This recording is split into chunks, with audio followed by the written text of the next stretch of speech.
This will be an amazing recipe of dried peas chaat. We also call that the dried peas chole, and this is very popular in North India.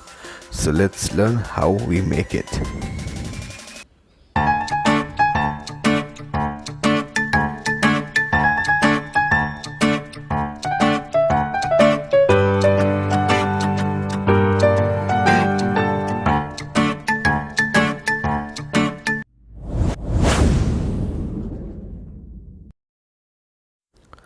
First we'll take a bowl of dried peas and soak it overnight. The next morning you will see the peas like this. So we'll further boil these peas for about 5 to 6 minutes. We'll be adding salt and other whole spices. I'll be using here bay leaves, the cinnamon and the black cardamom, the whole one. And let's switch on the flame and boil the peas for 5 to 6 minutes, or let's say 2 to 3 whistles. A few moments later.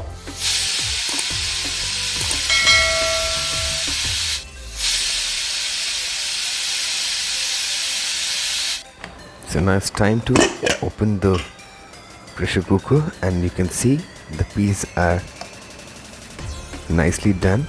You can crush them with your fingers and you see it will be soft. Now take a pan, add mustard oil, add few mustard seeds, cumin seeds, and let them crackle. Then you add asafoetida, which is a hing, followed by chilies. It depends upon you how much chili you want to add. Then the chopped onion. I would recommend fine chopped onion, and just saute them to make them translucent. You're not supposed to brown the onions. You can see the onions are translucent.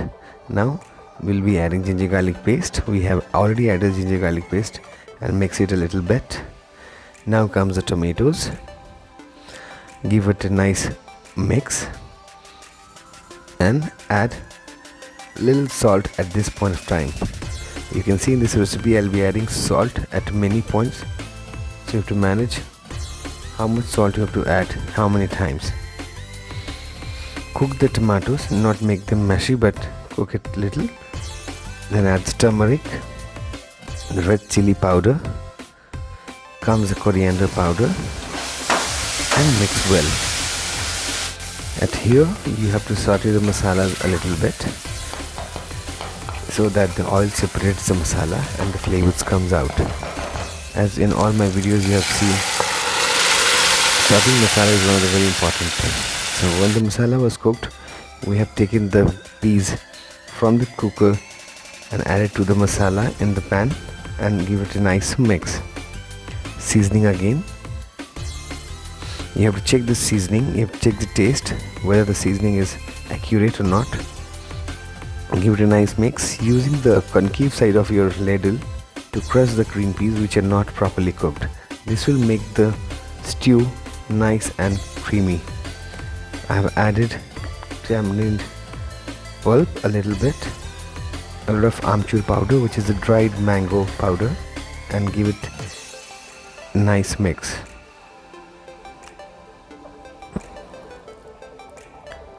So again I am mixing it. You can see that mixing is very important. Now give it a lid and cover it. Now you can see after 7 to 8 minutes the stew is ready, nice and thick. I have added a little jaggery to give it a sweetness, a very slight sweet taste. Now the stew is almost ready. You can see the consistency, nice and creamy, not very thick, not very runny. So this is what the consistency of a Indian chaat or dried matar chaat should be. So now it's time to plate. Take a plate, pour the chaat over the plate, nice chopped onions on top. Onions are very important.